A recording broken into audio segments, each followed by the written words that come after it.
إلى هذه خلقنا تنسل إلى حضرتنا بالمصطفى رسول الله وإليه ونبينا الأنبياء المرسلين والشهداء والصالحين والملائكة المقربين خصوصا صاحبنا الأكبر مجند البغدادي وخصوصا yang santri Muallim Syekh Abdul Halim Mublis Ramam bi kibirin wajib madurat Muallim Al-Fatihah.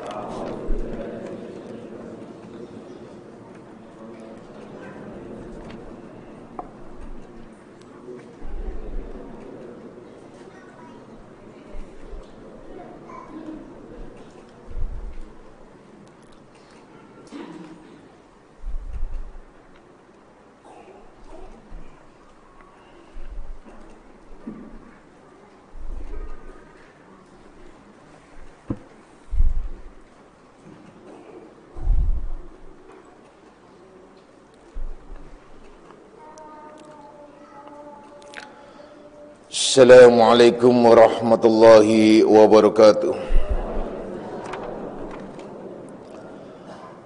Alhamdulillahilladzi karrama bani adama wastafa minhumul ulama wa ikhtara minhumuz zuhada wal hukama wal kurama wa faddala minhumul arifina billahi wassifati wal asma' wa azakuhum lazzatal mahabbati wa qallahum haqiqatil ajsa'i minal ardi was sama wassalatu wassalamu ala sayyidina Muhammadin khatamil anbiya alladzi khuliqa min zatihi wa minhu jami'al asya wa ala alihi wa ashabi sadatil awliya wa ala tabi'in wa tabi'it tabi'in lahum bi ihsanin ila yaumil jazaa.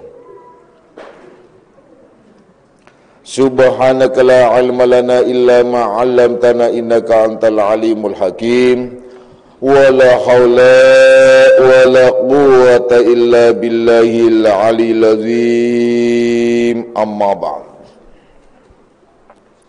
Ma'asyiras salikin, kaum bapak dan kaum ibu jamaah pesantren Akmaliyah, anak-anak ruhaniahku semuanya, baik yang hadir secara jasmani maupun nafsani, baik yang mendengarkan langsung di pesantren Akmaliyah maupun yang melalui radio online Akmaliyah. Insya Allah mudah-mudahan kita semua di senja Ahad ini bersama-sama mendapatkan limpahan rahmah, maghfirah serta hidayahnya, amin. Mari kita lanjutkan kajian kita di dalam membahas kitab Ihya Ulumuddin dan kitab Syarus Salikin. Kita akan membahas pada pasal fi ma'nal hukud dan terkait pula dengan fadilah, yaitu keutamaan al-afwa, yaitu keutamaan orang yang mau memaafkan kesalahan orang lain dan sekaligus juga menyatakan warfa, yaitu juga menyatakan tentang kelebihan orang lain.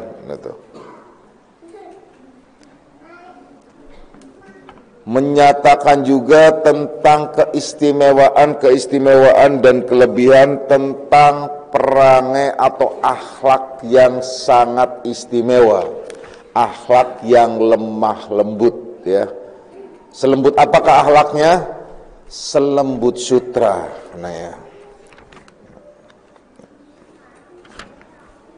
Anak-anakku semuanya, sebagaimana pada kajian yang lalu telah kita bahas juga bagaimana orang yang menahan diri dari segala macam kemarahan, kemudian juga orang-orang yang bersifat halim. Halim itu sudah Bapak jelaskan kepada kalian, halim ialah orang yang tidak kuat marah, artinya orang yang tidak bisa marah. Artinya orang tidak bisa marah itu tidak mudah terpancing, artinya tidak mudah terpancing untuk marah, ya. dengan segala apapun. Ya berbeda dengan orang yang tidak marah terhadap bentuk kemaksiatan, tidak marah segala bentuk apa saja, itu lain persoalannya. Ya, itu yang menjadi persoalan. Jadi marah artinya halim, halim. Bapak katakan halim atau halimah, ya. Halimah, halim, halim, halim, ya. Jadi kalau halim ialah laki-laki, kalau halimah perempuan, kalau halaman itu adalah antara laki-laki dan perempuan. Halimah ya, halim ya. Ya, yuk kita bahas. Jadi yang harus kita pahami di sini bahwa hukut, ya ingat hukut. Ilam annal ghadaba idza lazima qadimahu li'azzi. Nah, al-akhir ya, itu menurut apa yang diungkapkan dalam di dalam kitab Ihya Ulumuddin ya. Jadi begini, Bapak langsung aja ya. Jadi begini maksudnya, bahwa menurut Imam Ghazali itu fahami baik-baik, ketahui olehmu bahwa seorang yang hendak marah, orang yang melentup ya, marah itu sebaiknya, seyogianya seorang itu apabila lazim membiasakan untuk menahan kemarahannya itu ya, karena ia adalah malu untuk menyatakan dan malu dengan segala apa yang ia perbuat, apa yang lakukan. Kenapa malu?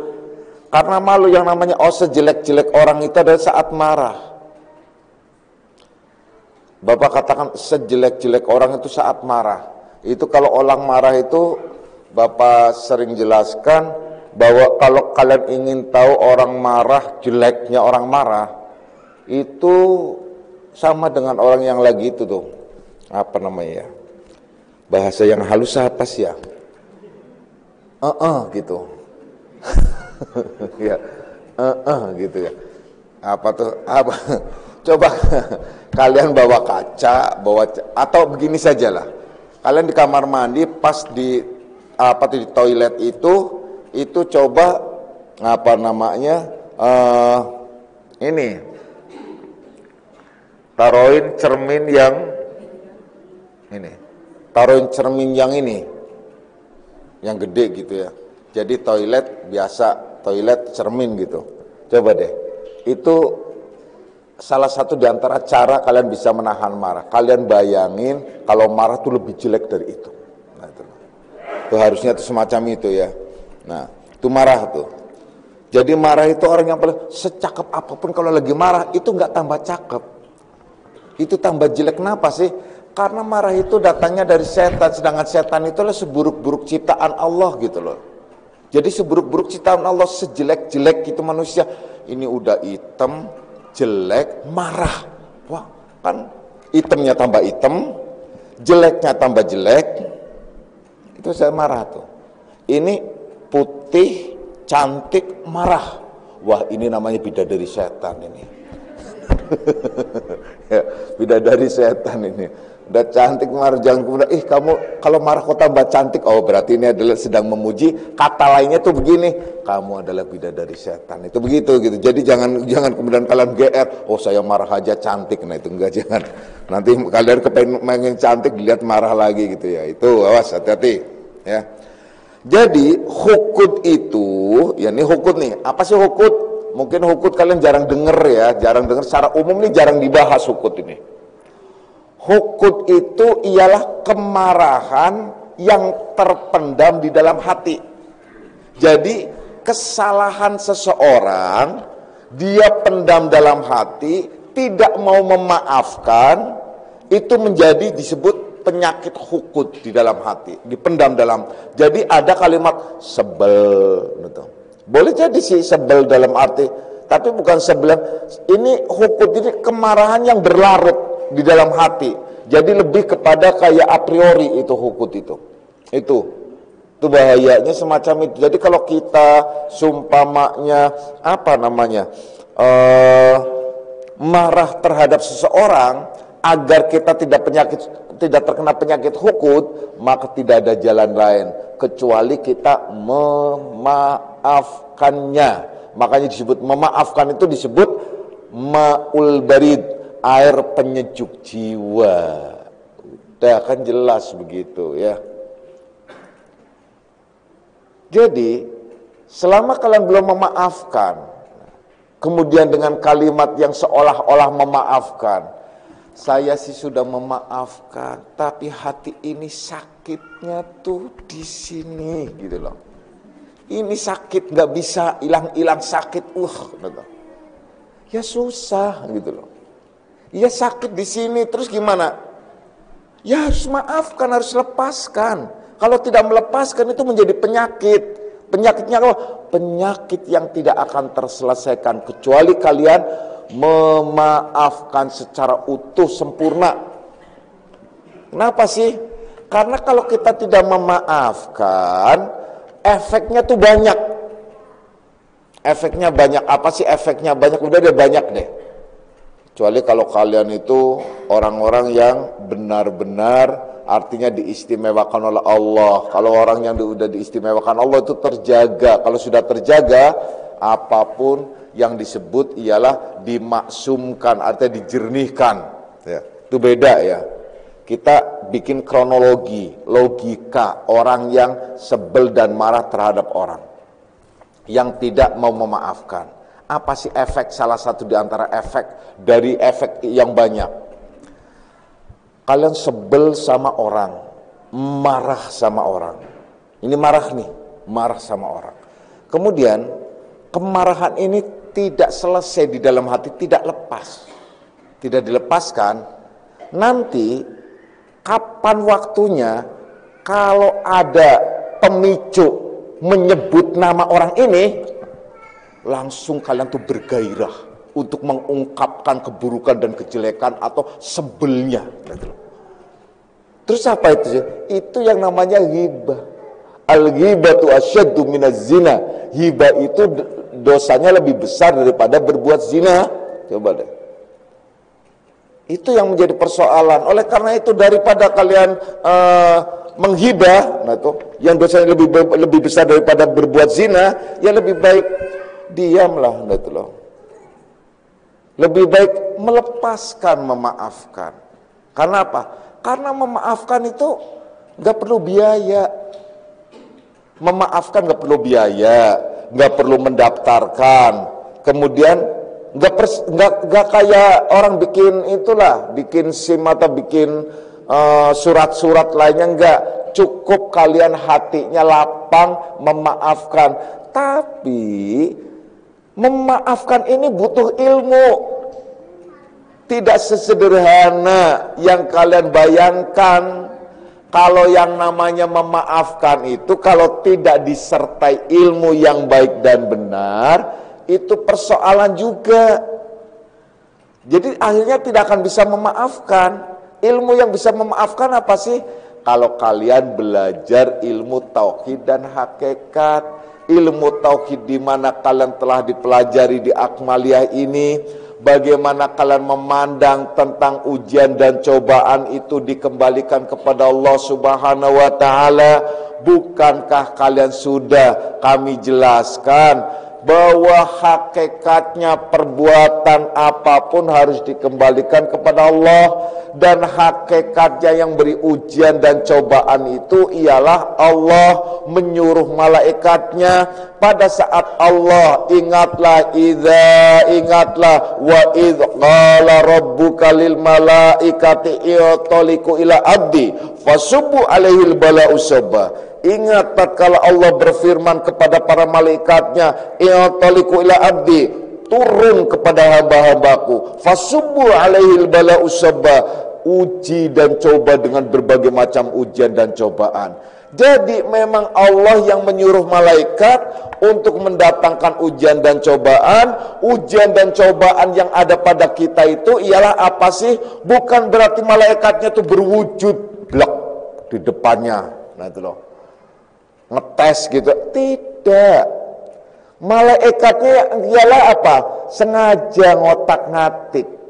hatinya orang yang di hadapan kalian. Contoh, kalian mau diuji, kalian sedang duduk di kantor, itu yang diuji, yang digerakkan oleh Allah, oleh malaikat hatinya, gerakannya ialah teman kantor. Contohnya, teman kantor ini jadi rese banget deh.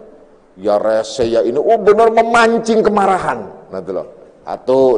Kalau di rumah, siapa yang diuji pada saat kalian kaum wanita di rumah? Sengaja Allah memasukkan malaikat itu langsung menggerakkan anak-anak.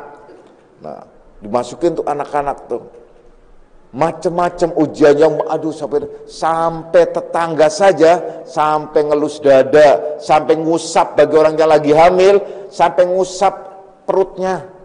Ya Allah, amit-amit jabang bayi jangan sampai nular anak itu ya, petikalannya dan sebagainya. Pas lahir anaknya petikalan lebih baik lagi. Makanya jangan sebel tuh ya. Wah, itu contoh-contoh lain. Udah itu, banyak lagi. Ujian dan cobaan apa lagi? Suami terhadap istri, istri terhadap suami, begitu digerakkan oleh Allah. Pokoknya ujian dan cobaan dari depan, kiri, kanan, belakang dan sebagainya. Nah, persoalannya ujian dan cobaan itu harus disikapi dengan ilmu tauhid.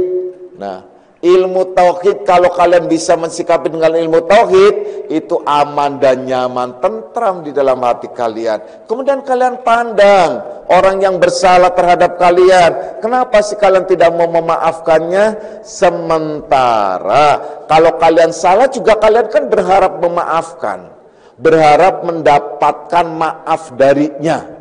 Kan begitu. Kalau kita salah, kita tuh mengharap banget. Bahkan ya Allah, saya pengen dimaafin. Bahkan mengatakan, maafkan saya disuruh ngapain aja mau. Ngapain sih? Ya pokoknya disuruh ngapain saya, ya udah kalau gitu nyebur kali deh sono. Maafin. Pokoknya maaf, yang penting memaafkan. Nah, begitu juga pada saat orang lain salah, mereka juga kepengen dimaafkan. Kenapa kita tidak mau memaafkan? Kan begitu logikanya. Jadi terlebih lagi Allah itu memaafkan. Nah, dan Allah itu juga mengampuni segala dosa-dosanya. Dan doa kita juga di antara dua sujud tuh, ya. Kalau nggak salah kuliah Pendar Hikmahnya yang setiap hari Ahad di share itu sudah kali, yaitu bagaimana istimewanya itu doa di antara dua sujud. Rabbi firli warhamni wajburni warfa'ni warzuqni wadini wa'afini, maafkan, wa'afini wa'fu anni, wa'fu anni wa'afini wa'fu, ya Allah maafkan. Hilangkan yang namanya memaafkan itu, sudah deh, lupakan kesalahan-kesalahan orang yang pernah berbuat salah kepada kita, itu lupakan. Kalau sudah bisa memaafkan, maka selanjutnya penyakit hukut itu hilang, tidak ada. Nah, kalau tidak bisa memaafkan, penyakit hukut itu akan mulai menjadi benih di dalam hati. Nah, kalau diumpamakan lagi, umpamaan yang paling sederhana ialah kalau dalam peribahasa itu api dalam sekam. Api dalam sekam. Kenapa orang dulu suka mengatakan peribahasanya itu adalah enak ya, api dalam sekam. Kalau anak sekarang mungkin nggak bisa terbayang api dalam sekam itu apa. Kalau kita orang dulu, saya orang dulu ya, saya orang sekarang. Perasaan kayak tua banget kalau bilang saya orang dulu gitu. Maksudnya dulu saya karena saya itu hidup di kampung, ya tahu yang namanya sekam.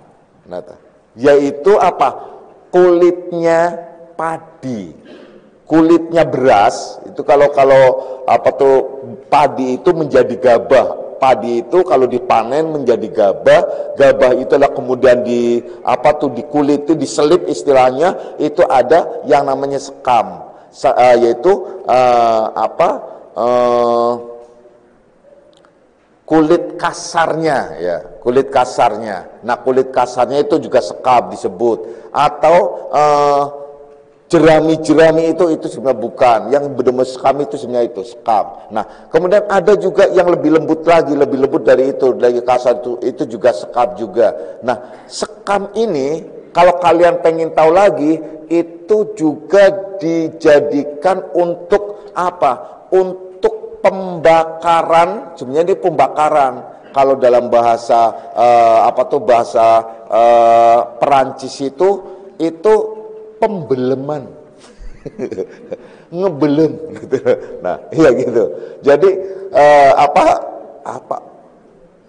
apa namanya? Membenam dikubur tapi dia dengan api itu bata-bata. Kalau kalian ke Kerawang, ke sana ke daerah Kerawang di daerah itu dulu banyak yang namanya membakar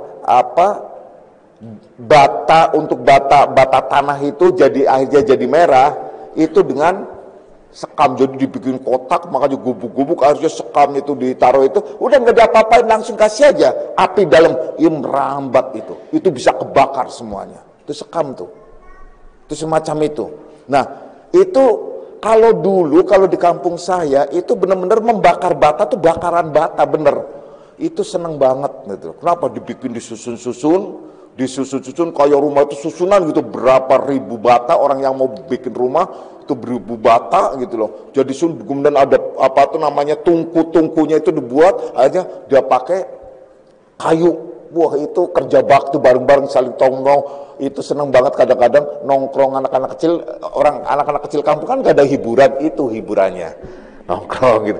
Apa yang ditungguin? Hiburan itu nongkrong. Seneng lihat itu, udah begitulah. Apa yang paling sering teriak itu kan suka bambu-bambu yang dibakar tuh meledak, hore gitu. Jadi bunyinya bambu itu meledak aja, itu seneng banget gitu loh. Nah, itu hiburan banget. Kenapa nggak ada hiburan lain? Anak sekarang hiburannya hebat-hebat. Pada hiburannya hebat-hebat, gimana nggak hebat? Orang kakak beradik aja nggak perlu namanya main macam-macam, duduk sama-sama, satu pegang iPad, satu pegang iPad sudah. Aduh, ya kan? Udah deh, diem-dieman. Ini nggak ada interaksi, nggak ada interaksi kayak orang dulu kan ada gobak sodor, ada main congklak gitu. Lah kita main congklak sekarang udah di situ lagi. Di iPhone main congklak, ya ampun deh. Mana udah macem-macem deh. Udah deh, bener-bener kita tuh dibikin males banget. Artinya mengurangi interaksi secara psikologis tuh. Makanya disebut dolanan anak itu ya. Artinya mainan anak kecil di zaman-zaman dulu itu punya sebuah interaksi psikologis yang kuat, yaitu dimana membangun sikap juang yang yang konsisten dan sekaligus bertoleran dan juga dia fair gitu loh. Jadi fair benar-benar jujur gitu loh. Itu membangun itu begitu bagus banget ya. Itu dolanan anak-anak dulu itu begitu. Sekarang udah mainnya aja curang mulu. Wow, udah main, udah bikin mainan itu aja bisa dibikin curang. Mainan apa? Itu tuh yang namanya pletak-pletok namanya itu? Apa tuh namanya tuh? Yang itu tuh, yang punya grup kita tuh, Tunblas. Tuh, pada main. Kenapa? Curangnya. Karena itu kan waktunya dimundurin. Akhirnya dapat lagi, waktunya dimundurin. Akhirnya yang punya itu mungkin, ini ngaco nih, ditotalin. Itu bisa waktunya dimundurin, akhirnya nggak benar. Itu kenapa? Ya itu akal-akalan, jadi nggak bisa jujur gitu loh. Nah itu tuh, 19, itu contoh ya. Jadi kalau mainan-mainan yang zaman dulu itu begitu dasar dan istimewa ya. Nah, itu membangun psikologis kita, di mana kita itu sebagai manusia itu adalah ada sebuah interaksi, dan di mana interaksi antar anak. Makanya kalau anak itu biasa kumpul dengan saudara-saudaranya dan saudaranya itu banyak, itu punya interaksi yang pembentukan jiwa dan sikap juang yang bagus. Jadi kalau ada anak-anak kalian lebih dari satu kemudian dia adalah berebut, jangan kemudian dibelain langsung, biarkan dia itu adalah berjuang, dan bagaimana dia bisa sharing, bagaimana juga dia tahu bahwa ada mendapatkan sesuatu tidak instan, tidak mudah, itu terbangun loh gitu. Jadi jangan kalian bentak yang satunya, kasih gitu loh. Udah kasih kan. Ini kan mematikan apa tuh, juang dari orang anak yang dibela, kemudian juga membunuh gitu. Membunuh keberanian anak yang sedang berjuang, yang satunya yang dibentak, itu salah satu. Jadi saya dulu tuh senang banget karena memperhatikan anak nih, ada anak 3 contoh, jadi ada anak 3, saya sering tuh saya perhatikan gitu, ada anak 3 tuh berantem gitu loh. Ini berantem, satunya berantem bela-belaan gitu, gitu. Nah kemudian dia berebut apa sesuatu ya, akhirnya dia sebel, dia punya sendiri, gitu loh, berantem. Nah kemudian ada 2 anak itu sengaja saya kasih sesuatu, berdua itu. Nah tuh, berdua itu saya kasih yang bagus, enak. Dia berdua saya kasih, dia akur kan berdua enak. Yang satu yang tadi sebel, itu langsung datang, dempe-dempe gitu. Anak biasa dempe-dempe, nah aja ngomong aja. Nah saya perhatikan, dibagi nggak nih? Nah yang berdua ini, karena dia juga kepengen berteman juga, akhirnya dicuil, bagi lagi, berteman lagi gitu. Bertiga itu psikologis, itu membangun. Kalau kalian cerdik, sering tuh terjadi. Bapak sering, makanya kadang-kadang cucu kalau gitu tak bilang, kadang-kadang sengaja tak singkiri satu itu, saya kepengen tahu interaksinya gimana tuh. Itu membangun gitu loh. Jadi jangan kemudian kalau anak-anak lagi apa sih, itu jangan ya, itu sebagai contoh ya. Dan di situ juga akan terjadi, dia membiasakan minta maaf atau tidak, kemudian membiasakan dia itulah berbagi atau tidak, kemudian dia membiasakan ada sih perjuangan atau tidak. Makanya Bapak sering katakan kepada kalian, saatnya anak dikasih sanksi salah, kasih sanksi. Saatnya anak itulah diberikan apresiasi, pada saat dia mempunyai kelebihan, berikan apresiasi. Itu kalau kalian mau kepengen punya anak itu kuat, yang munculnya itu adalah di dalam kehidupannya itu kuat itu, dan sekaligus soleh, benar gitu loh. Itu semacam itu. Jadi pendidikan lingkungan yang terdekat itu bagus banget sebenarnya. Itu kan ya, harusnya begitu ya.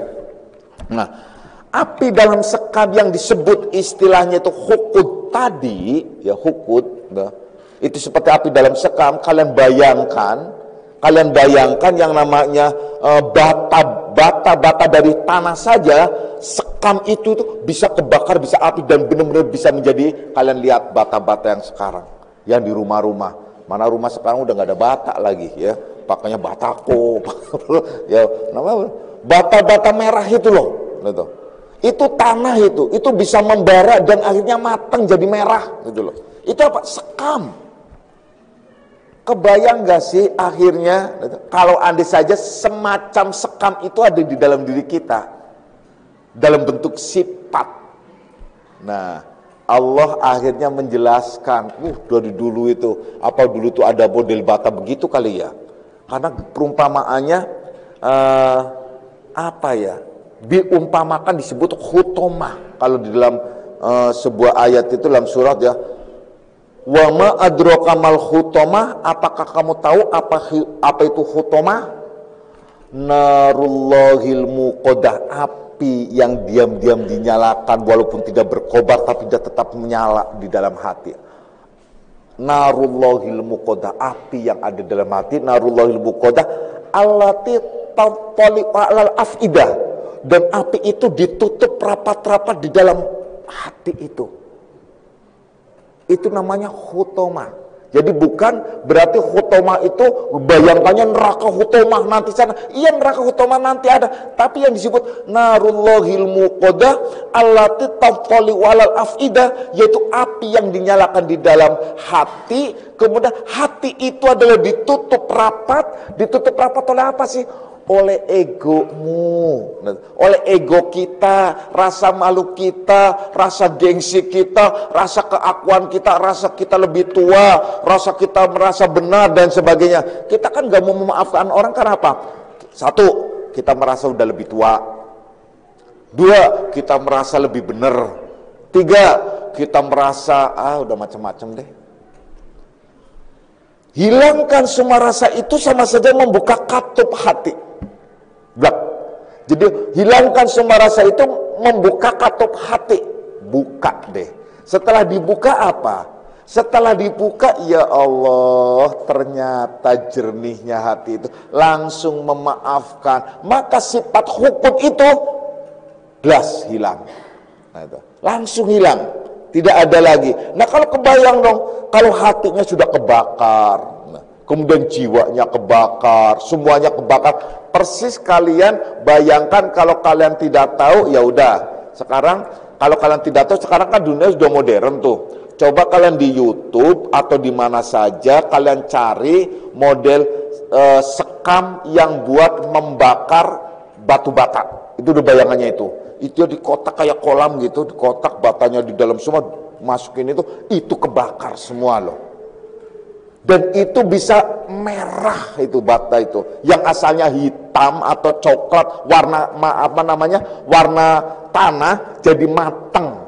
Yang kalian lihat batu bata itu, kita kebayang semacam itu dalam bentuk sifat di dalam jiwa kita. Coba deh. Kebayang gak sih? Gak kebakar. Pikiran kita kebakar, akal kita kebakar, hati kita kebakar. Kalau hati sudah kebakar berarti mati. Kalau hati sudah mati, ya udah berarti hati itu membatu. Yang disebut kal hijaroh, bahkan disebut asadu qaswah. Ini hatinya tuh membatu keras, seperti batu, bahkan lebih keras daripada batu. Itu hati. Siapa? Orang yang mengedepankan ego. Nah, ego itu apa sih dalam bahasa Arab? Ananiyah, keakuan. Kadang-kadang kan orang tua merasa lebih tua. Nah, sehingga dia tidak mau memaafkan. Dia lebih muda. Yang muda dong datang ke yang tua minta maaf. Masa yang tua datang ke yang muda minta maaf? Gak ada masalah sebenarnya. Mau tua mau muda, yang penting ialah saling memaafkan, selesai. Kan harusnya begitu. Tapi kembali lagi, budaya, derajat, kebiasaan itu mempengaruhi. Itulah yang disebut katup hati yang menutup, plak, menjadi takabur ego. Nah, kalau sudah ketutup, ya Allah, rasanya sedih banget ya. Itu hukut semacam itu loh. Ya, jadi kalau kalian ada marah, sebel terhadap orang, sudah gak usah ditaruh di dalam hati, karena itu akhirnya menjadi hukut. Jadi bukan hodob, bukan apa, tapi namanya sifatnya itu hukut ya. Wah, sifat hukut. Jadi hukut itu, hukut akan menjadi penyakit ya, penyakit hati itu. Nah, yakni itu menjadi satu, membakar itu menjadi benci. Kebencian yang berlapis-lapis gitu loh. Kebencian berlapis-lapis akhirnya kalau diumpamakan dalam hadis itu disebutkan di akhir dari kalimat tentang tanda-tanda orang munafik yang disebut munafikon kholison. Munafik yang kholison, yang ikhlas. Orang yang ikhlas menjadi orang munafik tuh. Atau bahasa kita sebut munafikon kholison, itu tanda-tandanya 4 bukan 3. Munafikun lisan ialah munafik yang ikhlas. Ikhlas menjadi orang munafik. Ya udah, kalau ikhlas menjadi munafik aja nggak enak ya udah. Munafik yang tulen, yang asli. Nah, gitu. Munafikun lisan apa? Di samping ia kalau berkata bohong, berjanji ingkar, dipercaya hianat, ditambah satu lagi, faida godaro fajaro, apabila dia benci, apabila dia bermusuhan, dia jahat banget caranya bermusuhan. Pokoknya gue nggak mau, pokoknya nggak ikhlas kalau dia itu belum hancur. Dia adalah menghancurkan hatiku. Nah, dia harus hancur semuanya. Astagfirullahaladzim. Itu munafikon kholisun, itu bahaya banget itu. Ya, hatimu hancur, dihancurkan kenapa? Hancur karena cintanya. Lebih baik mati dibunuh oleh pedangmu daripada dibunuh oleh cintamu. Itu hadis riwayat Jajamil Harja. Ya gitu. Aduh gitu. Nah, itu sebagai contoh. Jadi ada orang yang dasar penyair ya. Nah, jadi lebih baik mati bunuh dengan pedangmu daripada mati dibunuh dengan cintamu. Apa emang cinta apa sih? Ngerti cinta enggak sih? Cinta semacam apa sih? Nah, memang cinta itu adalah bisa menyebabkan seorang menjadi dendam. Cinta bisa menyebabkan seorang itu menjadi menangis, jadi sebel, jadi benci, jadi macam-macam. Tapi semua akan clear, hilang apabila kita paham dan mengerti tentang ilmu tauhid dan memahami bagaimana kita mengolah hati, bagaimana kita memanage hati. Karena rugi kalau kita tidak bisa. Rugi bener. Bagaimana nggak rugi? Coba deh. Sebagai contoh, kalian benci terhadap orang yang merasa kalian tersakiti, terzolimi oleh orang itu. Karena apa? Kalian diomong, dimacem-macemin, kalian sebel banget. Kalau lihat benci, kalau bodoh, kalau lihat kalian cemberut, sementara dia sudah nggak merasa, dia jalan enjoy aja, enak sambil goyang kayak goyang itik. Jalan enak dia, kalian nggak merasa bersalah, dia enak udah. Ya gue mah udah minta maaf ini, waktu itu kan udah minta maaf, tapi kalian memaafkannya hanya ungkapan kata-kata, ya maafin ya, iya deh gitu. Tapi masih sebel dalam hati. Jadi itu belum maaf secara utuh, dia udah goyang-goyang, gitu loh. Jalan goyang kiri, ala goyang kanan, gitu. Nah. Sementara kalian ribut, sibuk dalam hatinya, kan rugi sendiri. Kalau lihat orang itu cemberut, sebel gitu, kan udah mengeluarkan energi di mana kalian mukanya jadi berkerut. Kalau sudah mukanya berkerut, ya sudah, berarti itu rugi kalian. Sementara dia enggak, tapi akhirnya dia yang awet muda. Karena apa? Enjoy terus hidupnya. Nah, kalian yang dikit-dikit marah, kalian jadi tambah cepat tua. Itu contohnya semacam itu ya. Jadi jangan sampai ya. Kemudian hadis Rasulullah sallallahu alaihi wasallam, al-mu'minu laysa bihukut. Orang-orang yang beriman itu tidak punya penyakit hukut. Tuh kalau kalian mau jadi orang yang beriman yang sebenarnya, karena apa? Orang yang beriman ini orang yang beriman nih, kalau kalian benar-benar orang yang beriman, kalau kalian bersalah itu tidak boleh berlarut sampai lewat dari 3 hari. Lewat 3 hari munafik. Itu yang bahaya. Gimana kalau marahan sama suami lah, bukan lewat dari 3 hari, lagi 40 hari. Wah, 40 hari tidur belakangin suami. Aduh, saya mah nggak kuat. Daripada di belakangnya nama istri tidurnya, lebih baik tidur di majelis saja. Nah, itulah. Ribet amat gitu. Itu contoh gitu loh. Itu contoh yang paling sederhana ya. Jadi aduh, nggak boleh kalian suami istri nggak boleh marahan lebih dari 3 hari. Kalau lebih dari 3 hari, pernikahan kalian itu sudah retak, berarti sudah tidak murni dan tidak jernih. Nah itu loh, itu ya. Wah, jadi memang nggak boleh ya. Jadi untuk menyempurnakan, yaitu hukut harus hilang dari dalam hati karena penyakit-penyakit itu ya. Kemudian hukut yang ada di dalam hati seorang itu, maka jadi daripadanya itu 8 kejahatan tuh. Ya. Yang ada dalam hati ada 8 kejahatan, yaitu yang apa? Yang efek dari hukut, rugi itu. Jadi kalau kalian punya penyakit hukut, maka paling tidak minimal itu ada 8 kejahatan lahir maupun batin yang terekspresikan. Tapi karena waktunya sudah isya, ya udahlah, jadi nanti ya malam Ahad yang akan datang saja kita bahas tentang 8 perkara yang penyebabnya ialah timbulnya dari penyakit hukut. Hati-hati ya. A'udzubillahi minasyaitonir rajim. Bismillahirrahmanirrahim. Raditu billahi rabban dinan wa bi Muhammadin nabiyya. Raditu billahi rabban. Asyhadu an la ilaha illallah wa asyhadu anna Muhammadar Rasulullah. Hadanallahu ikum jama'in wal afwa minkum. Assalamualaikum warahmatullahi wabarakatuh.